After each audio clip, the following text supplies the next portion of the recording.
Bad breath is often caused by food and beverages such as garlic or alcohol and is fortunately only a temporary phenomenon. In the case of persistent bad breath, however, the causes lie deeper.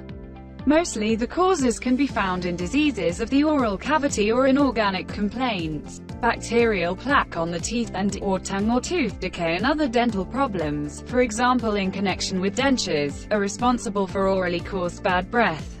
Abscesses in the mouth, inflammation of the gums, which in the worst case can spread to the inflammation of the entire periodontium, fungal infections or tumors in the oral cavity as well as a dry mouth caused by stress, snoring or drinking too little are causes of bad breath. Extra-oral causes of bad breath can e.g. food allergies, underlying diseases such as diabetes or ear, nose and throat problems.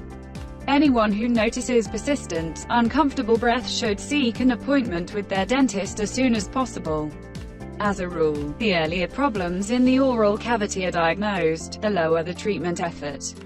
If you have any questions on this topic, please contact us at the practice or make an appointment. We are glad to be here for you.